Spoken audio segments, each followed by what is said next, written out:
आप ये देख रहे हैं कि अगर खान साहब निकल जाते हैं तहरीक इंसाफ में से तो उसके बाद जो है वो कोई तहरीक इंसाफ का ज़ाती जो है वो वजूद नहीं रहेगा, ज़ाती वजूद सिर्फ खान साहब के साथ ही। तो ये भी बताइएगा बड़ाई साहब के मुज़ाकरात जो है वो आगे किस तरह से आपको बढ़ते हुए दिखाई दे रही हैं, उसके लिए क्या मसाइल हैं जो आपके ख्याल में दूर होने चाहिए? एक तो ये कि दोनों तरफ जो है वो इस वक्त जो लैंग्वेज यूज़ की जा रही है वो भी एक बड़ी वजह है कि सियासी तौर पे जो एक पार्लिमानी ज़बान है वो इस्तेमाल नहीं की जा रही, कहीं से सियासी खाना बदोश की आवाज़ आती है, कहीं से जंगली की आवाज़ आ रही है। तो ऐसे में कैसे बात आगे बढ़ सकती है?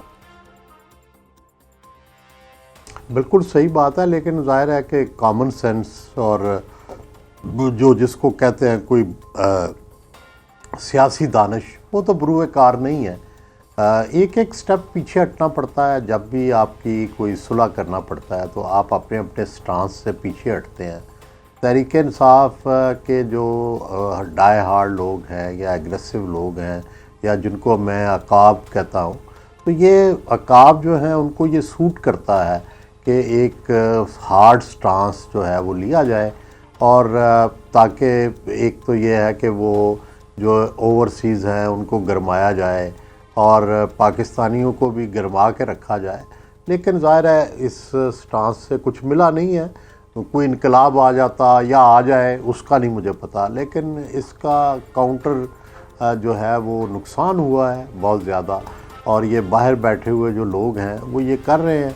और दूसरी तरफ जो यहाँ पे लोग सुलह सफाई वाले, जिनको फाख्ता कहते हैं, जो समझते थे कि कोई रास्ता निकल सकता है, वो आहिस्ता आहिस्ता पीछे हटते जा रहे हैं और उनके लिए स्पेस नहीं रही। गंडापुर का पीछे हटना भी इसी सिलसिले की कड़ी है।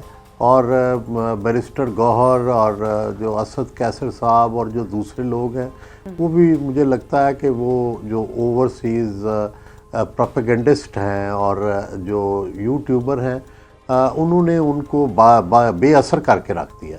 और इस वक्त सारा कुछ पीटीआई का अगर कोई लीडरशिप है तो वो वज़ीर आला अफरीदी के पास है, लेकिन भी उस दिन तक कि जिस दिन तक वो भी इंतहा पसंद रहेंगे। जिस दिन उन्होंने ये फ़ैसला किया कि मैंने इस्टेब्लिशमेंट से कोई मुज़ाकरात करने हैं, कोई बात करनी है, उस दिन आप देखिएगा कि उनके ख़िलाफ़ भी एक कैंपेन शुरू हो जाएगी।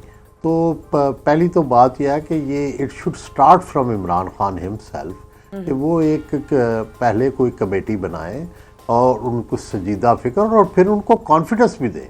अब देखिएगा कि जिस दिन महमूद खान अचकज़ई ने कोई ऐसी बात की जिसका पीटीआई का भी के पीछे हटने की बात हो, तो आप देखिएगा कि महमूद अचकज़ई साहब के लिए भी वो उस हमले को बर्दाश्त करना मुमकिन नहीं रहेगा।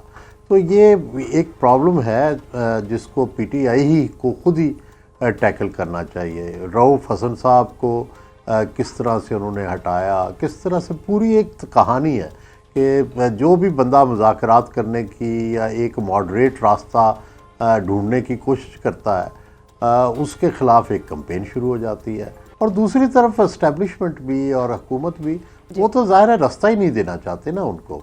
वो चाह समझते हैं कि ये इनको रास्ता दिया तो ये हमें गिरा देंगे।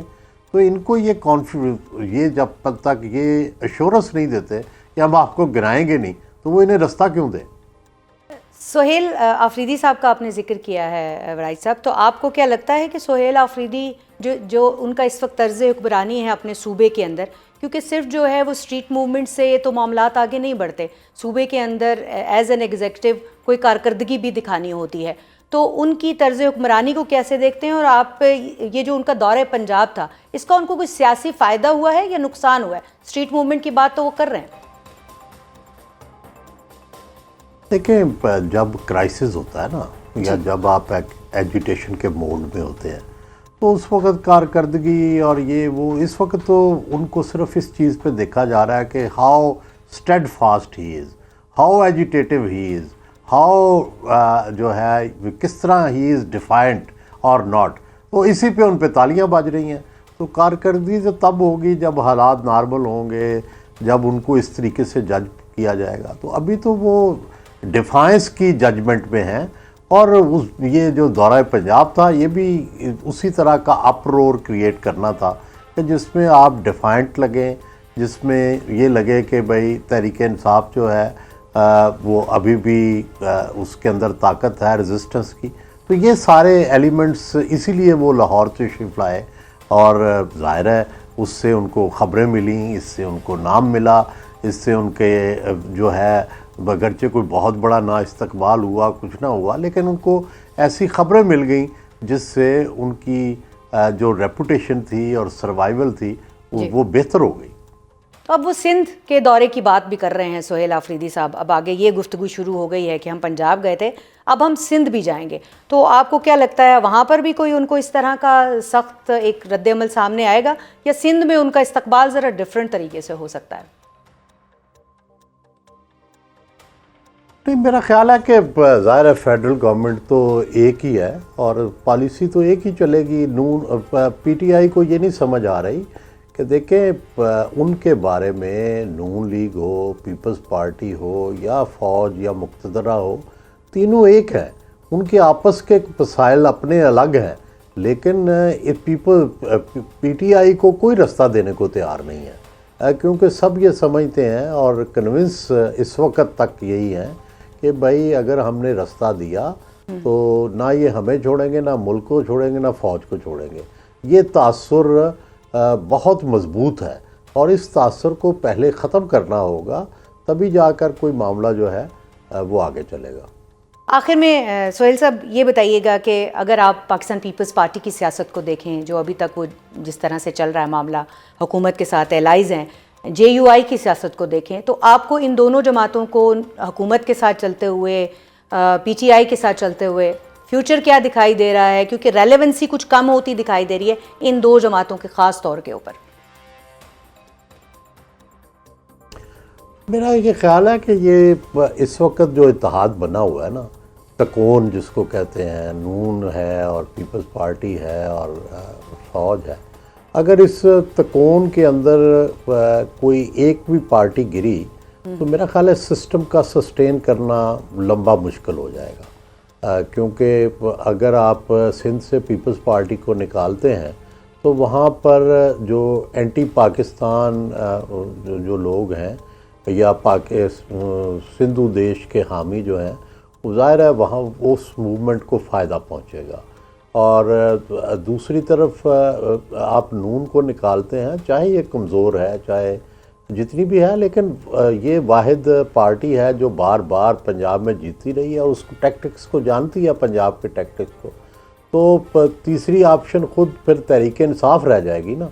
तो इसलिए मेरा नहीं ख्याल कि कोई भी अक्लमंद या जी शऊर इस तकोन को तोड़ के फिर सरवाइव करने की बात अगर कोई कर रहा है तो वो फिर मुश्किल में पड़ जाएगा। 2026 में भी आप इस तिकोन को बरकरार देख रहे हैं? खबरें तो आ रही हैं कि कुछ अंदर जो है वो मामलात उतने अच्छे नहीं हैं जितने अच्छे दिखाए जा रहे हैं।